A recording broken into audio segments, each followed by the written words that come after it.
You're not cheating on your wife if you eat my lemon square. Your lemon squares taste like ass.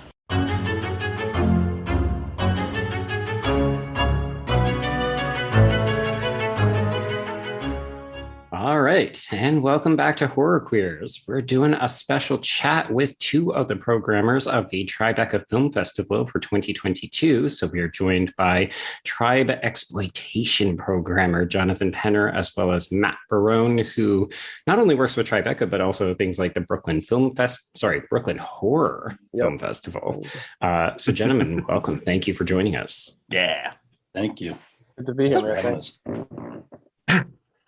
Okay, so we're going to start with a general question because we anticipate that people don't always know what is involved in film festival programming. So we would like to know how you two got started in it and what exactly does it entail? I'll go first. Okay, yeah. So I've been doing festival work since 2017. Prior to this, I was actually more on your side of the game. I was a writer, editor for bunch of different websites. I worked at Complex. I wrote for The Dissolve and Grantland, a bunch of other sites. So I covered festivals through that, and I just fell in love with the environment of it. So at that point in my life, a lot of things were going on in my life where I kind of want to have like a career shift.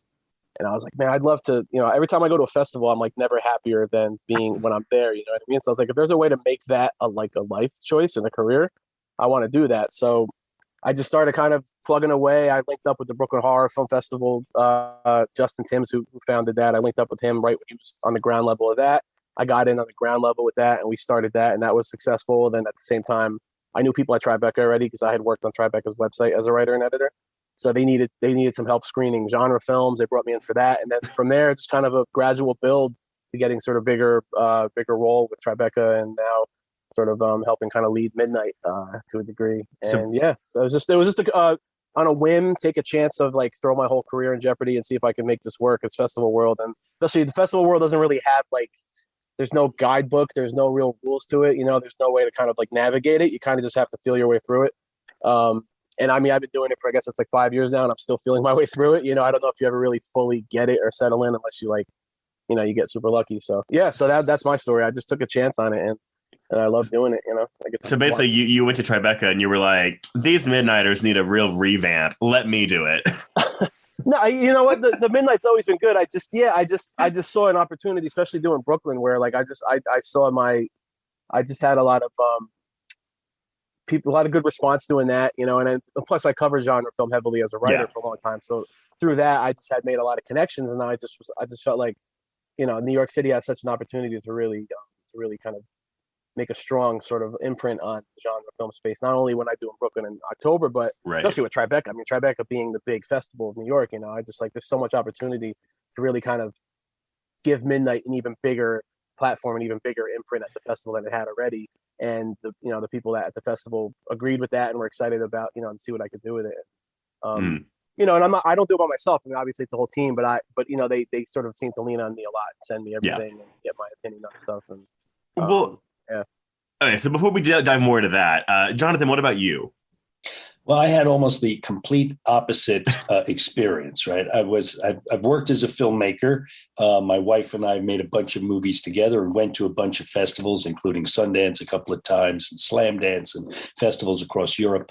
And I'm good friends with one of the big wigs at Tribeca. Mm-hmm. And, I just said, do you guys ever show exploitation movies? There's a whole secret history of movies in New York. I mean, movies showing on 42nd Street and movie production. There was a huge not underground, but, B movie, CD, Z movie industry in New York City that Tribeca might honor a little bit. Is that a crazy idea? And they said, I don't think it's crazy. Let's talk to the powers that be. So I got to talk to the Kara and the folks. And, I wrote horror cinema with Stephen J. Schneider. And I've done a lot of stuff in almost every capacity in film, and said, I think that we could get incredible filmmakers who are New York-based filmmakers who made films in New York about New York to come out and show some of these movies if you guys are game.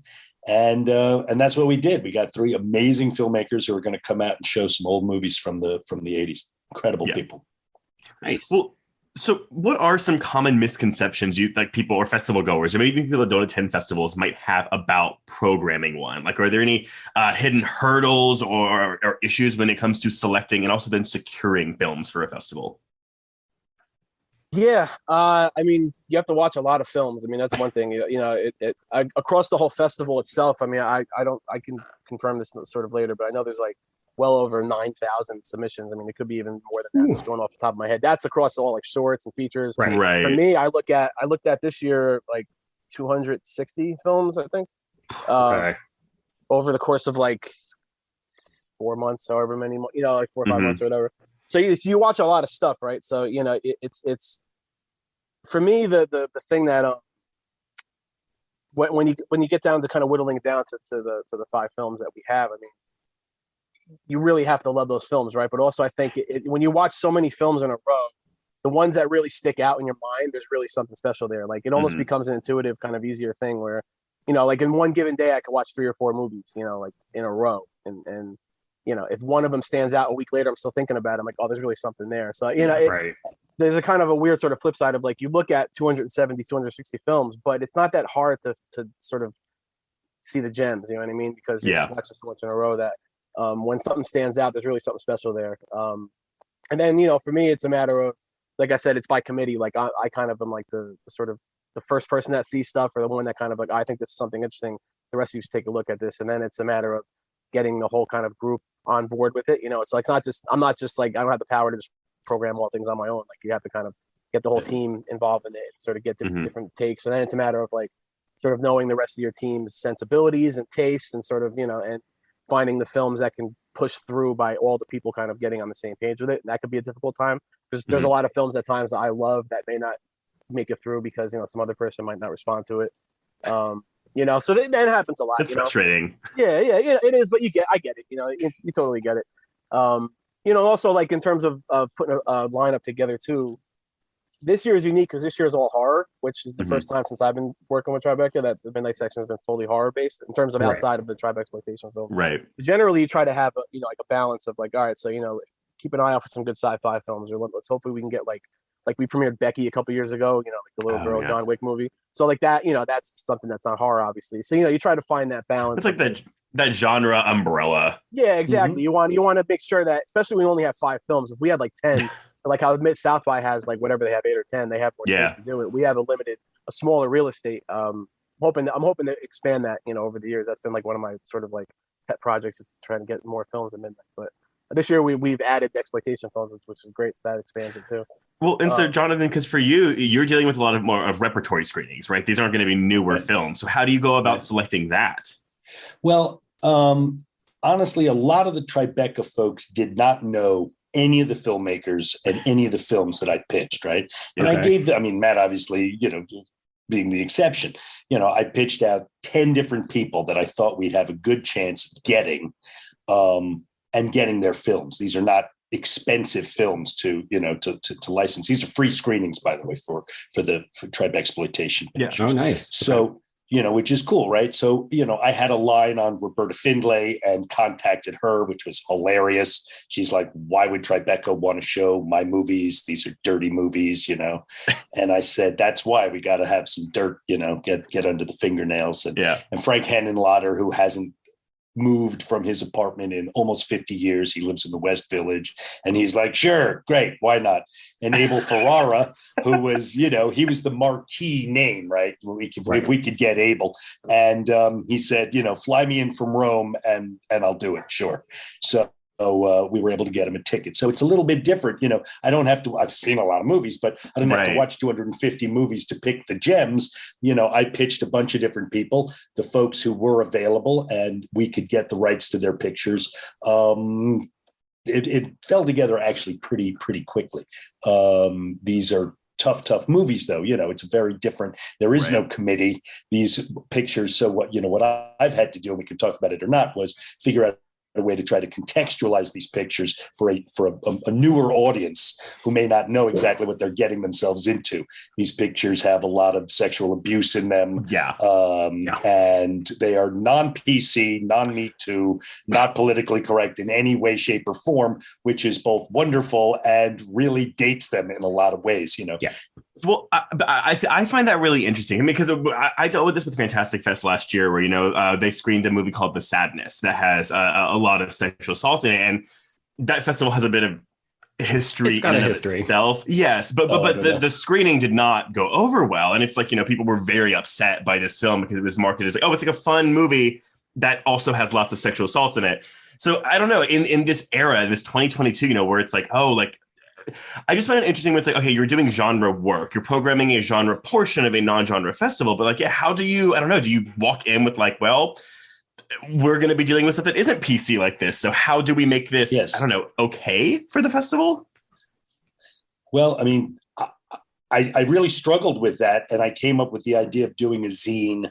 So we're going to give away at all the midnight screenings and around the festival this, you know, one-of-a-kind zine about grindhouse and exploitation films and these three directors and these three films, so that nobody just stumbles into one of these movies thinking they're going to get some culture. They're going to get some culture like you'd find in a different dish, you know what I mean? Yeah, a little bit. Yeah, exactly. So, you know, and that's kind of all you can do. And then the movie is going to play as it's going to play. I'm hoping 100% of the people are there who want to be there, who want to see this kind of movie. And then we can talk about it. We have the filmmakers there. I'm happy to talk about the, I don't know, gentrification of New York and the gentrification of the film world, you know, of culture, right? Things have changed, and in a lot of ways for the better, and maybe not in every way for the better.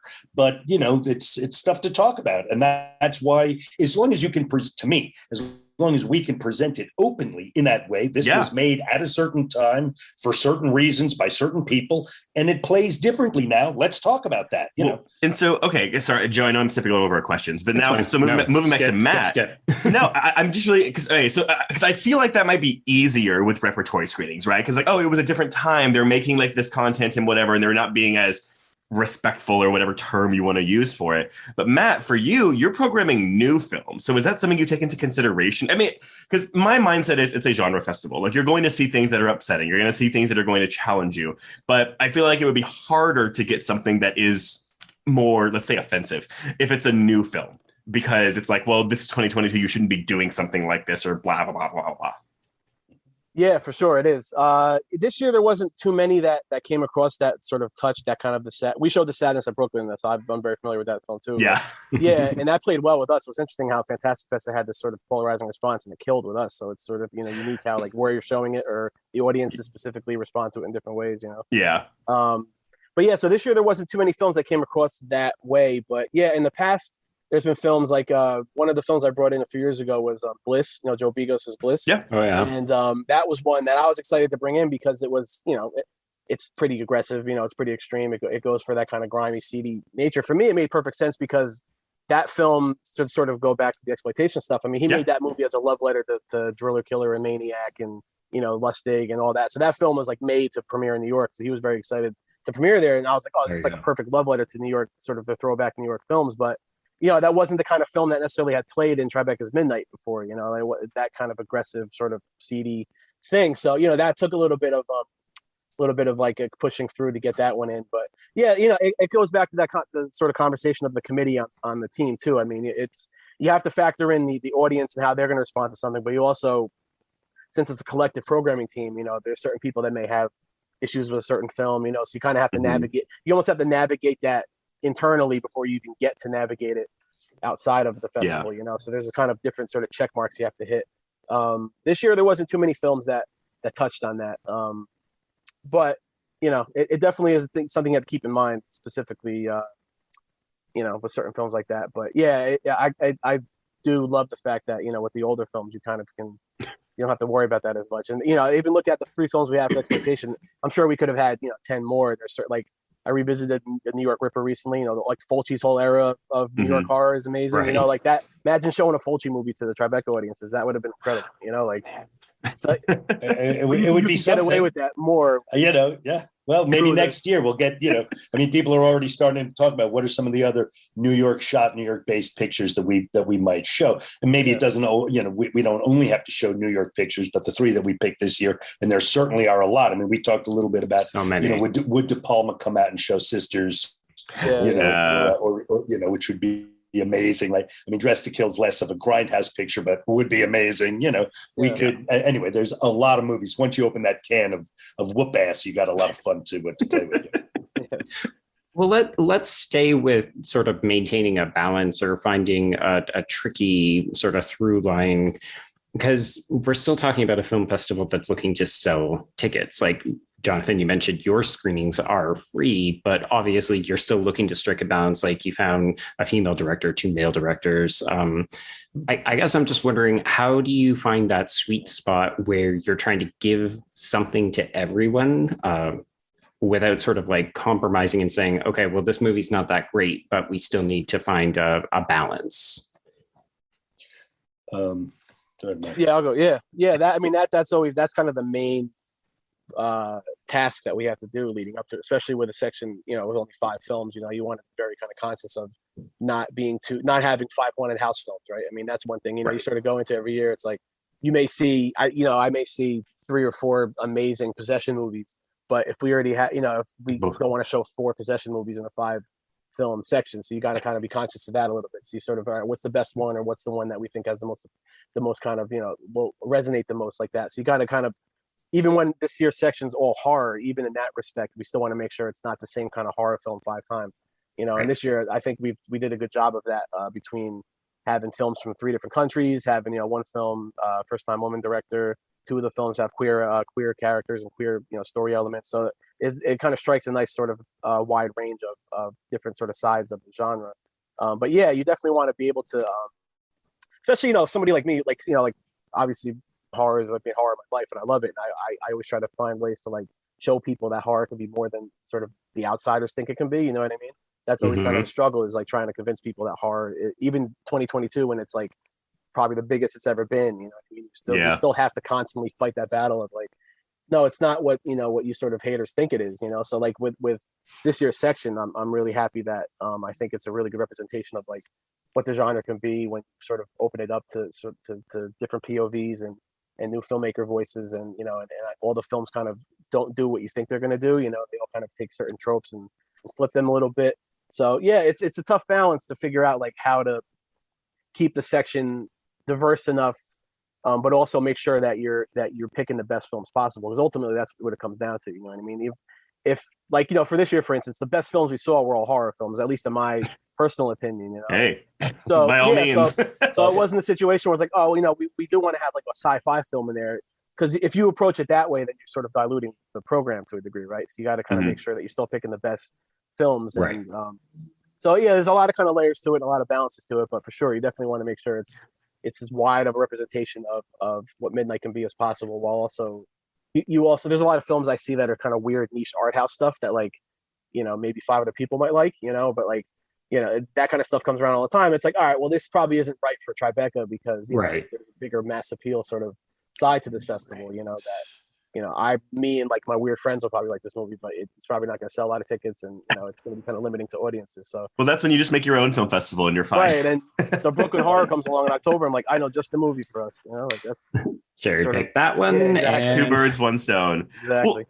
Well, so Jonathan, so I mean, like, I guess for TribeXploitation, so you've got Frank Henenlotter's Basket Case, Abel Ferrara's Miss 45, and Roberta Finlay's Tenement. So how did you come across selecting those 3 specific films? Like, what was your goal in creating TribeXploitation? And then with that, how did that play into you deciding on those 3 specific films? Well, I wanted to concentrate. I mean, part of the sell that I made to Tribeca, right? Because exploitation, you could show and any fucking thing. I mean, you could show nudie cuties from Florida. You could show, Ted Mickles pictures from, LA. I mean, you could show anything, right?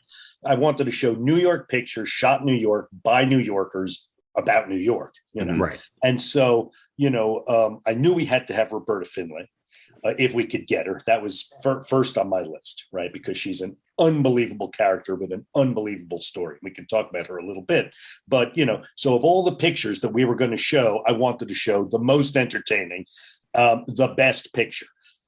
She's made a lot of movies. Many of them could never be shown at Tribeca, right? They're hardcore porn, or they're dreadful. I mean, let's just call this, they're so bad, they're good, but right. For a lot of people, they're just bad. And at least Tenement is an amazing, very, very alive picture. Frank Henenlotter also, and it was almost like, are we going to go show this? Are we going to show Frankenhooker?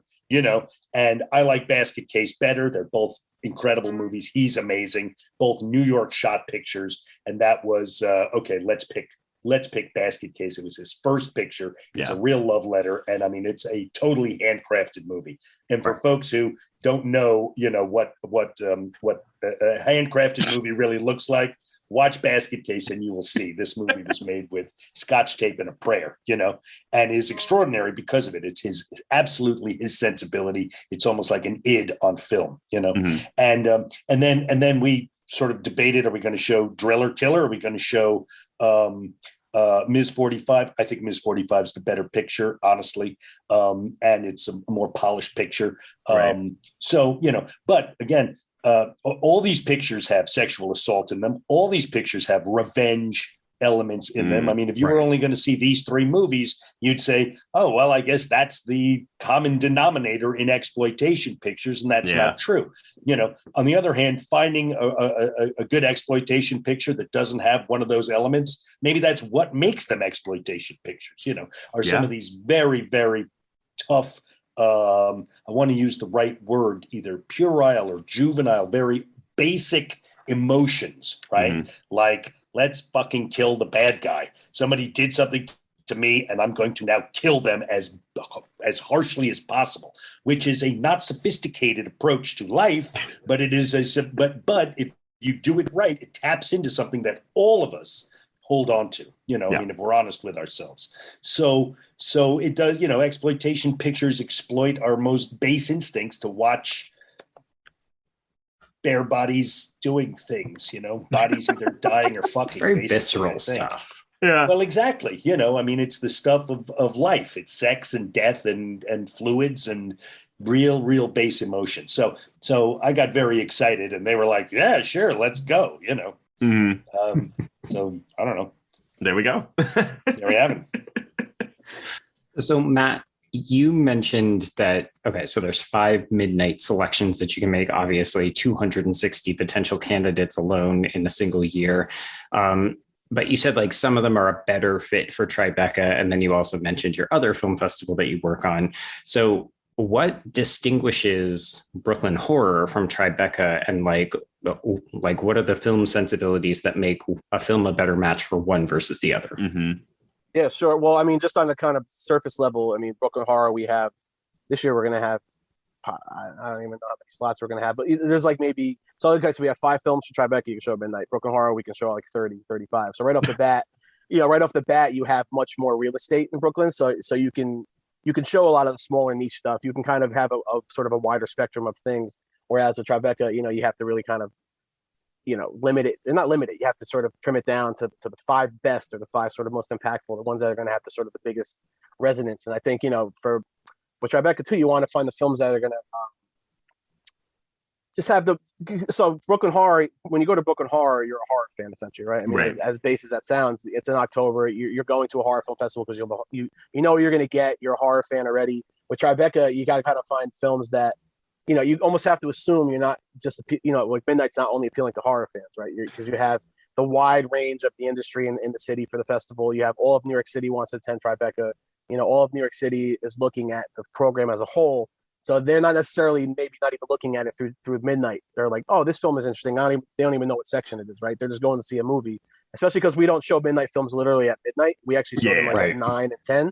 So, if you're not somebody who's like a festival junkie that like pays attention to sections, you're just looking at movies that look cool and interesting, So you got to find films that are going to appeal to, the masses, but also you want to make sure you honor the fact that it is a midnight section and it is horror, and you want to like make sure the horror fan appreciates it too. You know. But I think that's the thing too, though. Is like again, I'm not a film festival programmer, but like if I'm programming for a genre film festival, then I'm like, okay, cool. Like my audience is going to expect certain types of things. Yeah. And for lack of a better term, I guess I don't know. Is there something when you're programming for Tribeca where you're like, ooh, I have to have like a bit of class in the films that I'm picking, even though they're horror films? As Jonathan shakes his head like, nope, nope. My pictures, I mean, they do have class, low class. A very low class. Okay. You know, I mean, right? Working class is what we call it. No, you know, the difference is you have to, as I say, I think I have to contextualize them, right? Mm-hmm. You know, because Matt's making a great point. People are going to say, that's an interesting movie. Wow, a female filmmaker who made 70 movies. I never heard of this person. I'd like to hear what she has to say. And they're going to be like, wow, oh my God. What the fuck is going on? You know, I mean, they're going to come out with a twitch, you know. So the Tribeca audience, that cuts both ways. What's extraordinary is, you're right. I mean, we have an unbelievable group of people who are coming in to speak and to be a part of the festival. And, you know, here's a funny story. Roberta, I'm on a first name basis with her. Ms. Finlay wrote to me and said, like, you didn't tell me it was at midnight. And I said, Roberta, it's at quote midnight. It's at 8:45. That's midnight. That's midnight at Tribeca. And she's like, oh, okay, that I can do. Yeah. I mean, she's an older person, you know. Who wants to go to a midnight movie? I mean, look, Right. I'm 33 and I like going to 8:00 movies. Like sometimes by midnight, It's I'm like, getting a no. Yeah, I mean, so in some festivals, midnight sections like start late. You know, so you're sitting there at midnight waiting for it to start, and it's like 12:45 by the time it starts, or you know, so yeah, like that midnight thing. Especially festival goers, like, you know, like you may have seen 3 or 4 movies that day already, right? So you're like tired to begin with, you know. So I feel like it almost does a disservice to the film, you know, like you're not fully locked, you're like half awake or you're drunk or whatever, you know what I mean? So you're not really able to lock into it. You know? Well, So like here's a funny story. De Niro. They're showing Robert. Mr. De Niro. They're showing Heat and they're showing The Godfather, right? So he and Al Pacino are talking with, I guess, Michael Mann for Heat. They're having a 30th anniversary of Heat, right? It's incredible. And he's like, I don't want to. What are you talking about? It starts at 9, and we're going to start talking at 11. It's too late. Yeah. And so they're having him Talk and first. Pacino talk first. Yeah, they're having the panel first. Everybody's seen And then the Heat. movie. Like, it's a great movie, but also people yeah. are going to want to go and see them. I want to hear talk the about two of it. you guys talking. Yeah, But you're right, Matt, though. I mean, at Fantastic Fest, it's like, hey, like I started watching movies at 10:00 in the morning today, and my 6th movie of the day is at midnight. Like, sorry. yeah, I mean, there's been so many times where like I'll have the Fantastic Fest, like their boarding thing or whatever for a midnight film, and then it'll be like I'll have to wait, like the previous film ends like an hour and a half before the midnight movie. Yeah. So it's like I got to sit here for an hour and a half and like, you know, drink more at the highball or whatever, you know, like at the bar, or do I just go back to my hotel and sleep, you know? So like it's just, yeah, it asks a lot of the audience if you're like a real diehard festival person to like stay up that late. So I like the fact that we show them, you know, a little earlier, because I think it gives the films more of a chance to get a wider audience too. You know what I mean? Right.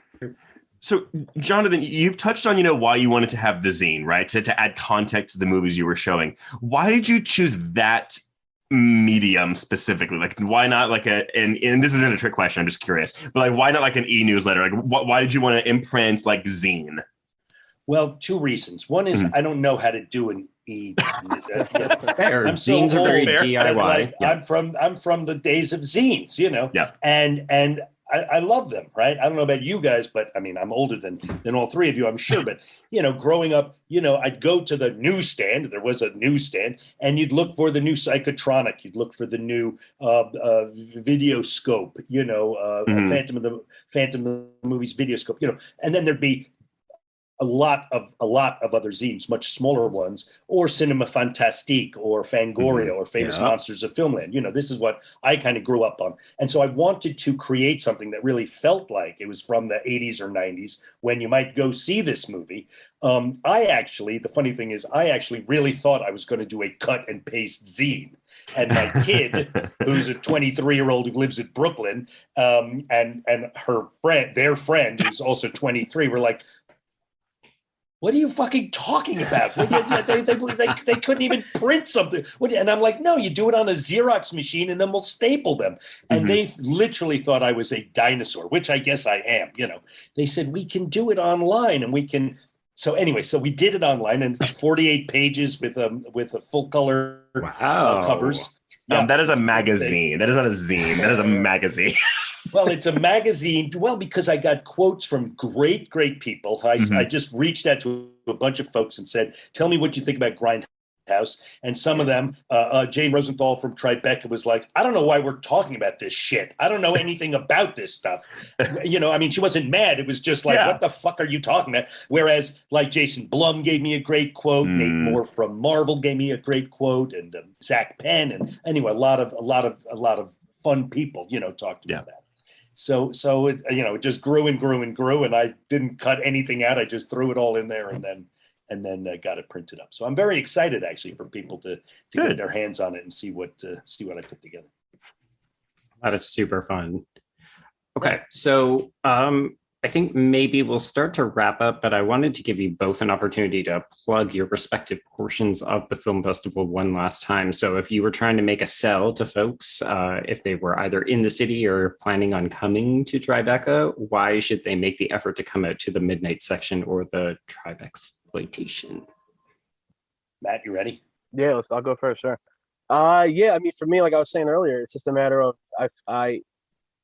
I'm really proud of the section because I think it shows you everything that horror, the sort of what horror can be, what it can represent, what it can do, and kind of I think it'll open people's eyes up to different aspects of the genre that they might not expect. I mean, we don't have I'll try to walk through some of the films really quickly, but I mean, if you're interested sort of in the folk horror sort of vibe, there's a film like Attachment, which I love. It's from Denmark, first time filmmaker Gabriel Beer Gislason, who's actually the son of Suzanne Beer, who directed Bird Box. So there's like a little trivia there.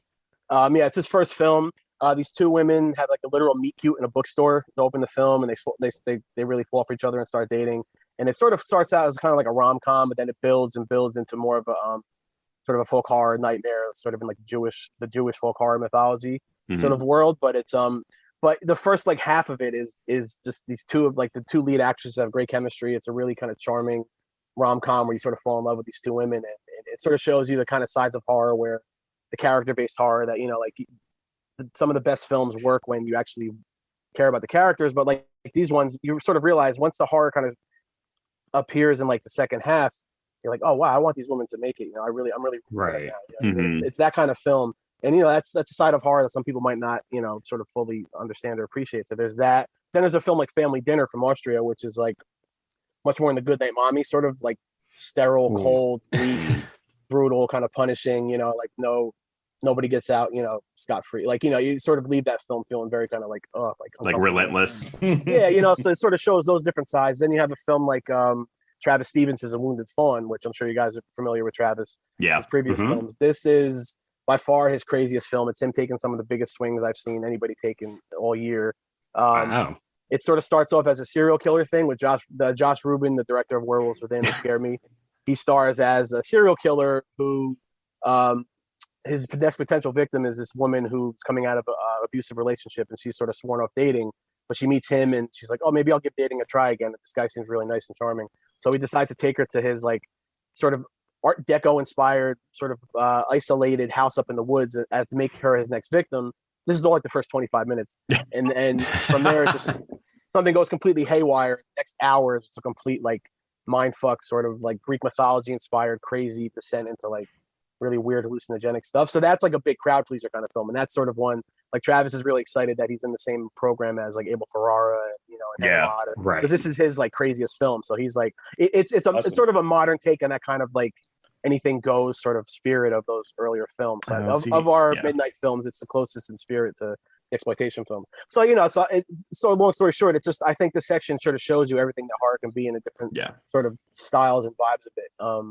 And then they have the Black Phone, which is like that's just as good as summer big studio event horror can get. It's just a limited possible way.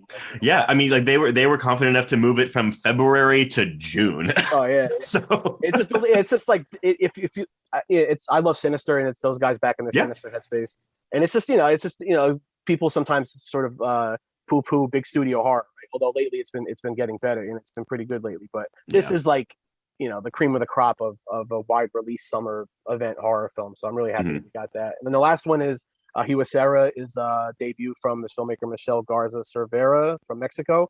She's had some shorts play the festival circuit the last couple of years. She was part of this Mexico Barbero anthology a few years back. It was a horror anthology from Mexico. I kind of compare it tonally to that Maggie Gyllenhaal film, The Lost Order. If anybody's seen that, sort of completely away from horror, only sort of in theme of like how that film taps into like becoming like a first time mother and kind of like the taboo kind of anxieties and fears of like, oh wow, what am I getting myself into? What is this? I don't know if I can handle this. That kind of thing. It takes that perspective and puts it through a kind of supernatural, at times haunted house, at times kind of possession horror film that only a woman could tell that kind of story. Sort of this perspective about motherhood. So it sort of shows that side of how important it is to have different voices behind the camera as well. So I'm really excited about that. I think she's going to do some big things. So that's a long answer for you, but basically just I think the section kind of shows you different sides of the genre. Hopefully, if you get a chance to see all 5 films, you'll leave with a kind of a new perspective on what horror can be, and kind of invigorate. It's every corner of the pentagram. Yeah, I mean that's what you try to do. Exactly. And Jonathan?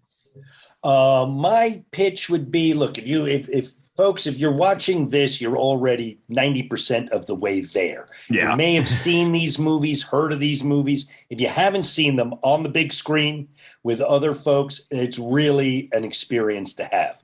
Most of us today watch most movies at home or with a couple of friends, and to watch a grindhouse movie that premiered on 42nd Street with a New York audience, hopefully having all ingested some fantastic altering drug or liquor, which, I mean, nobody went to these movies straight. You just didn't do it. If you were going to go to 42nd Street and go to the movies, you went to McSorley's first and you had a couple of drinks and you yelled and screamed and threw things. And that's what I'm hoping for. And then we're going to have the filmmakers who are going to get to talk, and you can ask Abel Ferrara anything you want, Roberta Finlay, and Frank Henenlotter. These are literal legends of the New York indie film world.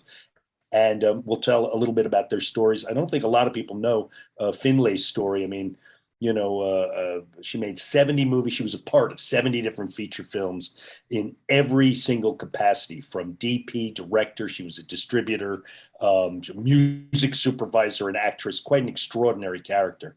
Henenlotter also is an amazing raconteur and knows as much about movies as probably the 4 of us combined. The guy's been around the block. He just walks around the block. That's all he does.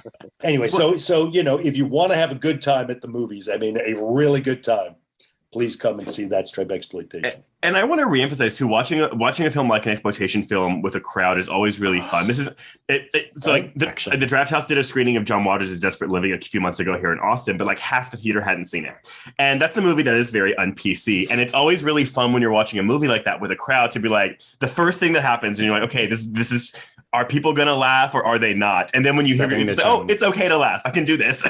It's going to be a great time. Yeah, we in the zine we talk a lot about John Waters, who was and we have a big long quote of his about bad taste, and we can talk about taste, and we can talk about whether we should even be showing these movies. Of course we should be, but it's a matter of how do you contextualize it so that we're not pretending that this is 40 years have not passed since these movies were made.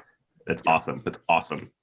Yeah, it's fun. Honestly, it sounds great. And of course, Trace and I are in Austin and Toronto, so we won't be there. But there is no, wait, Matt, you may know about this because Tribeca has a platform of some kind, like Tribeca at Home this year. Something I don't know if my pictures or the presentations are going to be a part of that. I don't know if yours are, but for the folks out there who may not be in New York City able to get tickets to Tribeca, there are platforms. If you go on the Tribeca site, you can sign up for Tribeca at Home, and you can watch Pacino and De Niro live and then see Heat, things like that. You can do that from your house. So I would pitch that. That's my other pitch. There we go. Yeah, of our midnight films, only 2 of them will be available on that, Attachment and A Wounded Fawn.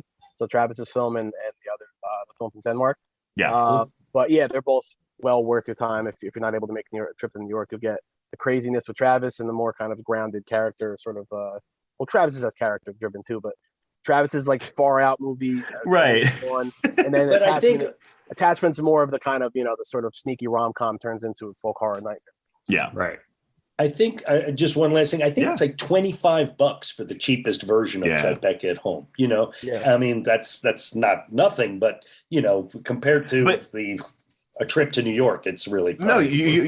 Honestly, if there's one good thing that's come out of the pandemic, it is these virtual fests, because it's opened the door for so many people who wouldn't be able to go to film festivals like this. And like, maybe they're not getting the full experience, but they're still getting to see film festival films, and that's awesome. Yeah, I mean, one of the best experiences I've had working at festivals was when, sort of back on the Brooklyn horror side, was when we worked with Overlook and Boston Underground. We did Night Stream a couple years ago, Popcorn Frights. We love Night Stream. Yeah, and that was a nerve-wracking thing for all of us going into it. We didn't know if anybody would care, if anybody would pay attention, if it would work exactly, because we were all kind of newbies with the virtual side, but the response was amazing. It showed you that, like, you know, you sort of realize that, oh man, it's people that like in like Iowa that don't get a chance to see these movies, you know, until they like go on VOD, you know what I mean? So it's like this kind of at-home experience opens it up to just everybody across the country to get a chance to see films that, you know, you have to live in New York or Austin or LA or wherever to see. So, you know, it's really cool in that way too. Well, all right. Well, thank you both so much for this chat. Now, this has been awesome. For us too, really fun. So thanks, guys, and come and check it out, and we'll see you in New York, or we'll see you online, okay? Sounds good, everyone. All right. Take care, folks. Bye. Bye, guys.